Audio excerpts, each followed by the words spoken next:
Nigel, so this morning we've seen a Tory MEP saying that people might deal with you if there weren't cameras around. How do you respond to that? Well, I'm sure Mr Cameron, being a peace-loving man, will deal with that MEP accordingly. It's an astonishing thing for someone to say. I mean, I feel really strongly about how this referendum is going, about some of the lies we're being told.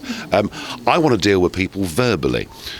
The intonation from Sajjad Karim is that people should deal with me physically. That is, I think, a very dangerous trend in politics.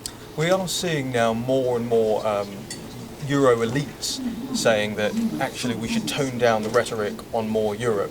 Do you think that's a direct result of what you've done here, bringing a Brexit vote? Well, look, they do not want Britain to leave. After all, they'd be worse off by 10 billion quid a year. They don't want Britain to leave, and they're worried that if we leave, we'll be the first domino. And that we could finish up. I mean, think how awful this would be.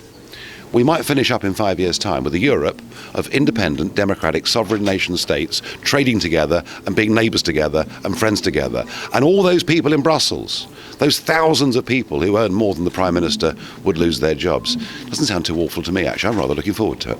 And we're seeing the polling changing now in the last week or so. A lot of people are saying it's because of the issue of immigration and that being focused on more by the Vote Leave campaigners. Do you think it's that alone that's doing it? No, I think firstly, what the government have done, the Treasury and all the overpaid failures that work for the IMF and the OECD, I think this perpetual diet of negativity, I think people are saying we've had enough of this.